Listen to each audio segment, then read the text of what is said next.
Glória a Deus. Salve, amada igreja, com a paz do Senhor, amém? Bom dia, boa tarde, boa noite. Não sei bem quando você vai estar vendo esse vídeo, né? Mas que a paz e a graça seja contigo e com a sua casa e com a sua família, amém? Aqui quem vos fala é a irmã Tainã. E eu estou gravando esse vídeo para compartilhar 2 sonhos que o Senhor me concedeu durante essa semana. Sonhos proféticos acerca da volta do Senhor, amém? Louvado seja o nome do Senhor. Bom, em um dos sonhos que eu sonhei no dia 9 de agosto, que eu tenho o costume de anotar alguns sonhos que o Senhor me dá e colocar a data porque a minha memória é só misericórdia. Mas esse sonho, meus irmãos, do dia 9 de agosto, foi algo sobrenatural da parte do Senhor, que eu acordei, assim, no momento eu não entendi muito, mas depois as coisas foram se encaixando. Antes de dormir, eu orei ao Senhor e em pensamento, né, porque eu estava vendo alguns vídeos e tal, e pessoas se questionando acerca da volta do Senhor. Pessoas se questionando, pessoas questionando se seria antes, se seria depois, se ele viria, se ele não viria, aquela dúvida, aquela coisa. Aí eu parei, desliguei o celular, orei ao Senhor e falei com ele em pensamento. Falei: Senhor, me dá um sinal da sua volta, se verdadeiramente o Senhor está voltando mesmo, se quão perto está a tua vinda, Pai. Fala comigo, me mostra algo. Não que eu seja merecedora disso, meus irmãos, mas o Senhor, Ele é tão bom, Ele é tão maravilhoso que o Pai, Ele responde às nossas orações, Ele fala conosco, Ele revela para nós tantas coisas, principalmente algo tão importante que é a volta iminente dEle, né? E pela misericórdia do Senhor, pela misericórdia e graça, eu dormi, tive vários sonhos, só que antes de acordar, eu tive um último sonho, que foi esse sonho que eu vou contar para os irmãos. Bom, no meu sonho eu estava em uma casa que eu nunca vi, essa casa. Era como se fosse um apartamento, enfim, não tem muita importância essa informação, mas eu estava na entrada da casa, numa parte da porta, estava ali em pé e eu contemplei uma cena. Quando eu contemplava essa cena, eu olhava para mim assim e falava assim: eu estou fazendo o que aqui? E eu olhava para uma jovem que estava vestida de noiva. Eu nunca vi essa mulher, era uma jovem. Ela estava muito simples, tinha um vestido de noiva como se estivesse indo casar no campo. Ela estava sentada com um buquezinho bem simples, com um arranjozinho na cabeça e os cabelos cacheados. E eu fiquei assim contemplando aquela cena e ela estava com as mãos assim, bem triste, bem assim chateada. E ao redor dela tinha vários homens, como se fossem padrinhos de casamento, convidados do casamento, mas eu entendia que algumas pessoas que estavam ali era parente da noiva, como se fossem irmãos dela, primos dela, era parente. E ela estava sentada na escada e ao redor dela, ao redor na frente, sentado ao redor dela, tinha vários homens, era mais de 10 homens. E tinha uns homens que acariciavam o rosto dela, acariciava. Eu fiquei assim, olhando, contemplando aquela cena. E ela estava muito triste porque eu tinha o discernimento que aquelas pessoas não queriam que ela se casasse com o noivo. E ela ficava muito triste porque ela amava o noivo e queria se casar com ele. Depois eu entrava para ver quem era o noivo. Era um jovem também, ele estava vestido para casamento. E ele estava com a parentela da noiva dentro dessa casa. A parentela não queria esse casamento, não gostava dele, porque no meu sonho era como se ele não pudesse dar para ela aquilo que a família queria que ele pudesse dar, sabe? Então era um casamento indesejado no meio da família. E eu pegava e começava a observar e ele estava servindo, ele estava com a bandeja na mão. Dentro dessa bandeja tinha uma travessa branca cheia de uvas. E eu ficava olhando aquela cena e ele estava com uma toalha na mão, no braço, com essa bandeja, uma bandeja prateada, com essa vasilhinha em cima, né? E eu ficava observando aquela cena, observando, e os parentes da noiva ao redor, eu via a mãe, eu via o pai, enfim. ao redor do noivo e ele tentava, no meu sonho, ele tentava chamar a atenção da família, porque ele queria, de uma certa forma, chamar a atenção da família para que a família não visse ele fugindo com a noiva.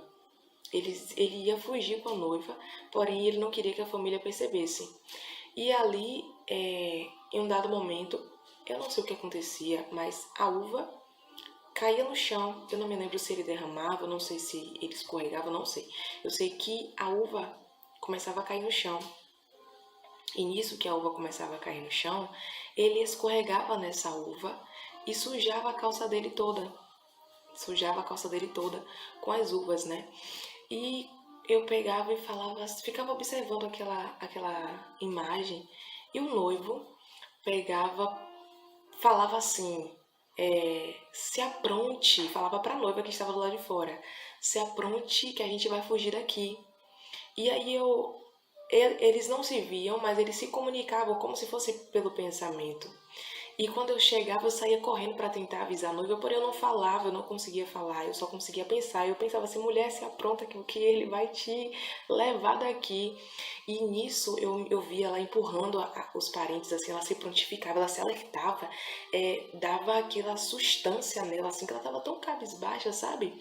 Mas dava aquela sustância nela, que ela começava a empurrar os parentes, aquela coisa, e começava a se levantar. E nisso eu acordei.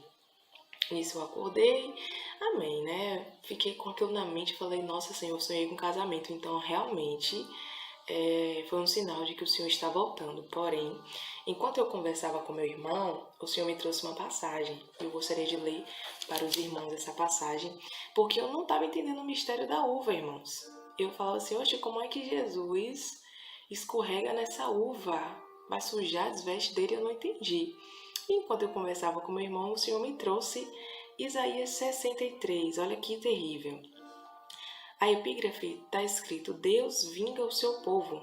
E diz assim, quem é este que vem de Edom, de Bosra, com vestes de vivas cores, que é glorioso em sua vestidura, que marcha na plenitude da sua força?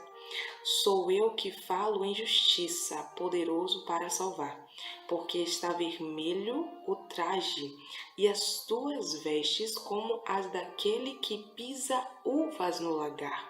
Olha como Deus é fiel. O lagar eu o pisei sozinho, e dos povos nenhum homem se achava comigo. Pisei as uvas na minha ira, no meu furor, as esmaguei. E o seu sangue me salpicou as vestes e me manchou o traje todo, porque o dia da vingança me estava no coração, e o ano dos meus remidos é chegado. Meu Deus, que terrível! Louvado seja o nome do Senhor. Vocês conseguiram entender a profundidade do que Deus ele está falando conosco? Da mesma proporção que o Senhor estava falando conosco, que Ele iria nos tirar, nos arrancar, Ele iria fugir com a noiva, raptar a noiva, que é o arrebatamento que a gente tanto espera, aleluia. O Senhor está falando acerca da vingança, do grande dia do Senhor, do grande e terrível dia do Senhor, que é a grande tribulação, né, meus irmãos? E para nós que somos cristãos e conhecemos a palavra do Senhor, nós sabemos quão terrível vai ser estar aqui. As pessoas que ficarem aqui, infelizmente, vão sofrer muito. Então, eu creio que o Senhor esteja em todo o tempo, na verdade, né, o Senhor está falando conosco, mas eu creio que o Senhor, mais uma vez, está nos dando uma alerta para que nós venhamos nos santificar, para que nós venhamos permanecer firmes na palavra do Senhor, na vontade dEle, e orar por nossas vidas, orar pelos nossos familiares, orar pelos aqueles que ainda estão na ignorância, que não conhecem o Senhor, que não servem a Ele, não temem a Ele. E é isso, meus irmãos. O recado do Senhor está dado. Amém? Que Deus tenha de misericórdia em nossas vidas. E o Senhor, Ele me deu um outro sonho, que foi no dia 19 de agosto. Dia 19 de agosto. E eu não lembrei não, viu, irmãos? Fui procurar. Fui procurar a data também, porque eu enviei para um irmão. E nisso daí eu consegui gravar a data direitinho que eu enviei o áudio do sonho. Mas louvado seja o nome do Senhor. Dia 19, o Senhor me deu um sonho que foi muito rápido, mas foi muito real, irmãos, foi muito sobrenatural. No meu sonho, eu estava em uma rua qualquer, e eu começava a ver a silhueta das pessoas sendo arrebatadas. A uma hora era como se fosse sombras, sabe assim, a pessoa se desintegrando assim e subia. E só ficava a silhueta porque era muito rápido. Era terrivelmente rápido. E eu ficava. E eu falava assim, Deus, o arrebatamento aconteceu e eu fiquei, Senhor, tem de misericórdia da minha vida, meu Pai. Como foi que eu fiquei? E eu olhava para minhas vestes, eu estava vestida adequadamente, como uma pessoa cristã, tudo nos conformes. E eu falava assim, Deus, por que eu fiquei, Senhor? Por que eu fiquei?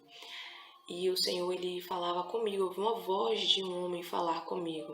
E falava assim, muitos dos meus vão ficar, porque muitos estão despreparados. Muitos estão vivendo a sua vida da forma que quer. Muitos estão vivendo a sua vida a maneira errada. Então, por isso, muitos vão ficar. E nisso eu parava assim, meu Deus do céu, então eu fiz parte dessas pessoas que ficaram porque ficaram despreparadas. E me bate uma tristeza muito grande, irmãos. Nossa, é uma tristeza tão grande. Mas depois o Espírito Santo de Deus me consolava. Eu sentia o próprio Jesus falar comigo. E ele falava assim, minha filha, você ficou porque eu quero te mostrar o que vai acontecer depois. Mas depois eu volto para te buscar. E aí eu, amém, Senhor. Eu pensei assim, ó, já que eu tô aqui, eu vou pregar que Jesus é bom, que Jesus salva, que Ele é o caminho, que Ele é a verdade, eu não sei o que vai acontecer, mas eu vou pregar. E eu começava a pregar doidada, irmãos, começava a pregar. E nisso que eu começava a pregar, se formava uma multidão de pessoas, porque o Espírito Santo de Deus era como se as pessoas procurassem a palavra do Senhor e não encontrassem mais a verdade. E as pessoas percebiam que a presença do Senhor estava sobre a minha vida naquele momento, então se juntavam para ouvir a palavra do Senhor, porque era uma angústia muito grande, era um caos muito grande, e as pessoas estavam precisando de um alento, as almas estavam atribuladas, estavam angustiadas, estavam precisando de uma palavra. E eu começava a pregar, e nisso começava a vir um tsunami, irmãos. Eu não sei se os irmãos já chegaram a ver aquele filme 2012. 2012, que fala sobre a destruição do mundo, enfim, com águas. E tem uma imagem de uma onda gigante derrubando uns prédios. Irmãos, foi como se fosse no meu sonho, sabe? Era uma onda e na crista da onda tinha um bocado de destroço. Era do tamanho de um prédio. Eu estava em um lugar, em um bairro de Salvador, mas era como se eu pudesse contemplar Nova York. Não tinha fronteira, sabe? A sensação que eu tinha como se esse tsunami estivesse devastando o mundo. Era uma onda gigantesca, porém eu falava assim, eita meu Deus, eu vou procurar um lugar alto para ficar, eu vou procurar um lugar para me proteger, porque essa tsunami eu vou acabar morrendo aqui. E quando a onda chegava perto de mim, ela quebrava e só molhava meus pés. E aí eu parava assim e ia para outro lugar. Era uma onda, vinha de novo e as pessoas começavam a se juntar perto de mim, porque percebiam que a onda não estava levando, sabe? Aí começava a se juntar e vinha uma onda gigantesca. Eu falava, meu Deus, eu ficava assim, irmãos. Quando eu parava de pregar para observar as ondas, eu falava, meu Deus, o que é isso? Era um tsunami que não era apenas do Brasil, nem no bairro onde eu estava, mas era no mundo inteiro. Eu não sei se o Senhor está querendo falar acerca de tsunami literalmente, mas eu entendia que era uma destruição terrível que o Senhor vai permitir na terra, né? E o Senhor falava que isso era depois, quando ele voltasse, depois do arrebatamento, né? Então foram esses sonhos, meus irmãos, que o Senhor me concedeu pela sua misericórdia, e eu estou aqui compartilhando para a edificação da fé dos meus irmãos. E eu digo que não é tempo, né? O Senhor a todo instante Ele tem ministrado isso no meu coração. Não é tempo de olhar para trás, não é tempo de retroceder, não é tempo de parar, mas é tempo de você estar apercebido e a cada dia mais se achegar ao trono do Senhor, porque só Ele tem salvação para nossas almas e só Ele pode nos dar a vida eterna. Amém? Que Deus continue abençoando sua vida e que o Senhor continue a falar aos vossos corações. Deus abençoe.